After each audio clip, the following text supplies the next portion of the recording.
suy nung lên đi anh em về mà na lấy sinh hoa tan tung dur pelin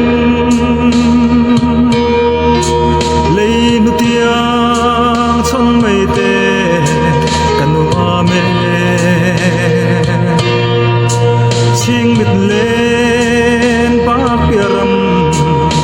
a chuanin e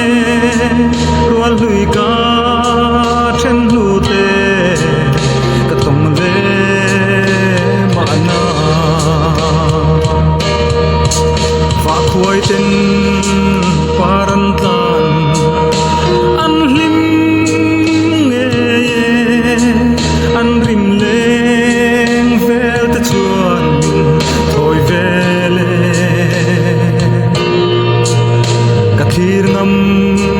lo ral tiang tra pui le fa vul na chem dam khi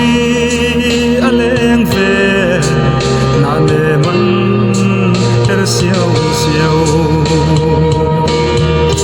lấy sinh hoa càng đúng dur pelin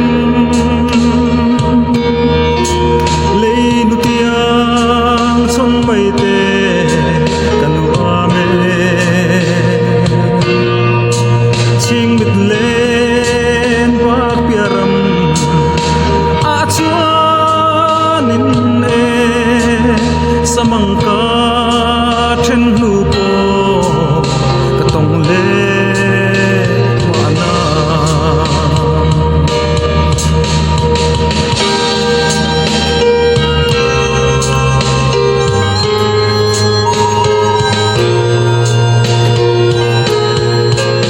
lung lên zual changin sunitin hianin ne ka thir thin sirwa zong sia noi na ru rau thale mun po che mai te ka nuam mange ton manglam ma tal chua